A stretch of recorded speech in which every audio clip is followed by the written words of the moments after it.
Disclaimer: I doesn't claim any of the arts. All the picture shown belongs to the respective artist and company. If you are original owner and want me to remove the video, I will do it immediately. Just send me an email to inform me. And if you liked my content, please subscribe to the channel. Chapter begins, and we see that Luca was still trying to understand what had just happened. He said that from where he was standing, his first attack should have hit KINUAN in the face. However, as soon as he made contact with KINUAN's arm, Luca felt like his whole world was messed up. He couldn't control his own body. To be more precise, the energy he sent toward KINUAN came back to him and shook his body. So, he asked KINUAN what that was all about.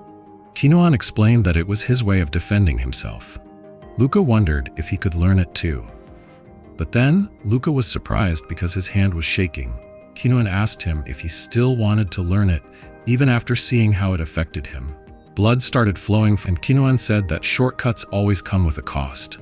Shortly after this explanation, after that talk, they sat down. KINUAN asked Luca what he had learned from the fight. Luca replied that it felt like he had been placed under a spell. His body moved on its own, and he couldn't control it. KINUAN then told him that it was called the Archie's Victama, also known as the Eris combat method. Luca said that was usually the name used by common criminals. He added that what KINUAN had shown him was so amazing that it could be used as a standard in the military. KINUAN admitted that they had considered it, but there were 3 big problems with the Archie's Victama. Luca asked if it was because it was hard to learn. KINUAN said that Luca was as smart as everyone said he was, and then asked what the other reasons might be. Luca guessed that the brain problem he was experiencing must be one of the side effects. KINUAN agreed that it was correct, but he couldn't reveal the last reason just yet. Luca said that if it would make him stronger, he was willing to take the risk. But KINUAN said it wasn't up to Luca because he was valuable to the Empire. KINUAN asked if Luca knew how much money had been spent on him. Luca got up and tried to change KINUAN's mind. But KINUAN stopped him and asked this: if he kept using the Eris combat method, it would eventually cause problems in his brain. He asked if Luca promised to stop using it as soon as it started causing problems. Luca said that KINUAN would know if he was lying. He couldn't promise to stop entirely, but he would try his best not to use it. KINUAN smiled, walked over to Luca, and put his hand on his shoulder. He told Luca that he liked his honesty. Then, he put his foot behind Luca's foot and pushed him, making him fall to the ground. KINUAN said that from now on, Luca should always expect an attack from him, so he would be ready for anything. Luca asked if that meant what he thought it meant, and KINUAN told him to get up, saying he liked fast learners. Sometime later, Ile asked Luca if he was getting enough sleep, because there were dark circles under his eyes. Luca said that he had just been busy, and we found out that it had been some time since their last sparring session. KINUAN said that if Luca couldn't learn by watching, he wouldn't get it, even if KINUAN explained it. He hadn't really taught Luca anything directly.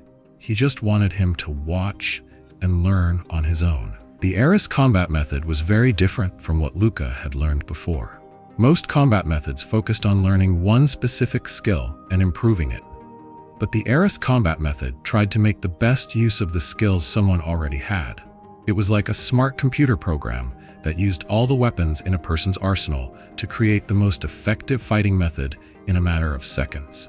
It was like a wave that used the power of the mind. Then, asked Ile how his mission went. Ile said it was boring and he had just been destroying a broken robot. All of his recent missions had been like that, too easy. Luca said that the Holy Alliance must be careful because of what happened before. That was also why the Chief Centurion hadn't been around. Ile said that wasn't the reason. He had heard some things from his family. Luca said that if it was something that required the Chief Centurion to get involved, then it must be a rebellion. Ile confirmed that it was. He didn't have all the details, but a group of people were planning to start one. Luca stared at Ile for a moment, then turned away and said that they were at war with the Holy Alliance, and now some idiot wanted to start a civil war. He gritted his teeth and called them stupid. Ile told him that if he ignored these problems caused by stupidity, he would become corrupted from the inside. Luca quickly pushed Ile against the wall, raised his fist, and said that he had warned him. He could ignore Ile's desire to leave the Empire, But if Ile wanted to become an enemy, Luca couldn't let him go. Ile told him that he had also passed the test to become an Imperial Guard. He just thought it was important for Luca to know for the future, and he told Luca to calm down. Luca warned him not to say things that could make people suspicious, because he didn't want to see Ile's name on the list of rebels. Ile said that he knew, and he was only saying it in front of Luca. He told Luca to relax, saying he would buy him some food this weekend. Luca replied that he already had plans and that Ile should stop talking because he was annoying. As Luca started to leave, Ile asked if maybe he had plans with the girl. Luca just asked him why he wasn't leaving already. The scene changed, and we were in the city, specifically the lower part of town. KINUAN commented that it had been a while, and it was a familiar place for both of them because they both came from the slums. Luca said that the day he became a trainee, he thought he would never see the lower sector again. He didn't want to breathe the same air as those people. KINUAN said that Luca was the type to climb up in the world. We saw Luca looking around and saying that he didn't expect KINUAN to bring him here when he told him to make plans. The air in the lower sector was awful. The city was powered by heat from the hot rock under the ground, and all the dirty waste and heat went into the lower sector. When Luca was younger, he used to breathe this air all the time. It felt like he had to escape or he would be a loser forever. Just thinking about it made him angry. KINUAN told him to follow as they walked into an alley. They turned a corner and saw a market. Luca asked if it was an illegal market, and KINUAN asked if it was Luca's first time there. Luca said that some kids never came back after visiting this place out of curiosity. He began to wonder how KINUAN knew so much about the layout of the lower sector. It seemed that someone who had been an Imperial Guard for many years knew this place better than Luca did. KINUAN had also ordered him to use fake arms and legs that didn't use much energy on this trip. Luca wondered what KINUAN was planning. KINUAN told him to get ready as they walked toward a door guarded by two men. One of the men said that the entrance for spectators was the other way. KINUAN said that he needed to speak to the boss of the place. One of the men asked if KINUAN knew their boss, Olive. KINUAN replied that he didn't really know him, he just wanted to see him. The man quickly pulled out a gun and pointed it at KINUAN's head. Before the man could do anything, Luca grabbed him and used a strange move to throw him to the ground. When the man's partner pulled out his gun, Luca pointed his own gun at him and told him not to move while he held down the other man. The man raised his hands in surrender. KINUAN said that the man seemed to understand the situation now and asked if he could take them to Olive. We saw both of the men's guns on the floor as they were dragged inside. Luca asked KINUAN what he would have done if Luca hadn't been fast enough. KINUAN said that he would have found another way in. Luca then asked what was so special about this place. KINUAN said it was the most exciting place in the whole empire. Luca asked what that meant. KINUAN laughed and told him that this place was the Colosseum. Inside the building, Luca and KINUAN found a heavy-set man being watched over by two guards. KINUAN directly asked for Luca to be allowed to participate in a fight, making it clear he didn't want any of the money from winning and that it wouldn't be a problem even if Luca was killed during the fight. At that moment, Luca realized the reason KINUAN had asked him to come while he wasn't at his strongest. The fat man, whose name was Aleph, finished smoking his cigarette and threw it without caring towards KINUAN. Luca reacted quickly and grabbed it, causing Aleph's guards to take out their guns. Aleph gave a nasty smile, saying he hadn't let them in because of what they wanted, but because it would be easier to get rid of them by leaving their dead bodies there. Luca understood that this was a lie, because if Aleph truly wanted them dead, he would have already had them shot. It was obvious that Aleph was still interested in hearing what they had to say. Luca saw that there were 3 guns pointed at them and 2 more gang members with weapons standing outside. In his head, Luca started planning what he would do next. He could use his leg to knock over the table, surprising them, and while they were confused, he would punch his way through the table to hit Aleph in the face. The sudden attack would confuse the guards, giving Luca the chance to take Aleph as protection, and use his gun to shoot the 2 guards who were inside. When the 2 gang members outside opened the door to see what was happening, Luca planned to surprise them from above and defeat them easily. With the plan completely formed in his mind, Luca was ready to take action. KINUAN then asked Aleph what had happened to the person who owned the place before. Aleph explained that the previous owner, Tora, had been caught cheating in the matches and had died because of it. KINUAN was surprised at how easily the profitable business had been taken over. He mentioned that he wouldn't blame Aleph, even though he was friends with Tora, and pointed out that Tora had also killed the person before him in order to get the position. Aleph then pointed a gun at KINUAN's head and demanded to know how he knew all of this. In a serious tone, KINUAN suggested that Aleph should calm down if he didn't want to end up dead like Tora. Aleph became nervous and sat back down. He asked if all he needed to do was have the young guy beside him fight.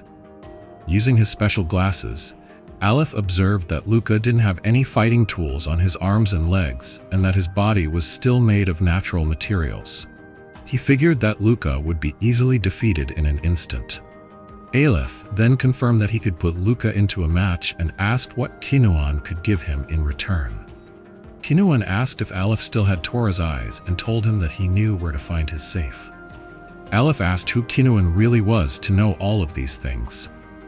KINUAN simply said that he was just a spirit from the past, something that Aleph didn't need to worry about. Aleph then offered a special package to watch the match with alcohol and women. KINUAN only asked for the alcohol and told Aleph not to give Luca any special treatment, requesting the best fighter instead. As Luca watched everything that was happening, he was learning a lot. KINUAN was able to control the situation without moving at all, which Luca realized he wasn't good at. Later, in the waiting room, KINUAN told Luca to warm up because his fight was in 2 hours. Luca asked what was inside Tora's safe that had made Aleph change his attitude so quickly. KINUAN simply said that it was a treasure that would change Aleph's life. Luca then asked what KINUAN would have done if a fight had started earlier. KINUAN promised to explain everything after Luca won the fight. He then showed Luca who he would be fighting, a man named Gabriel, known as the Steel Fist. KINUAN explained that the Colosseum was full of people who didn't care about what might happen to them in the future, and used illegal changes to their bodies, and Gabriel was one of them.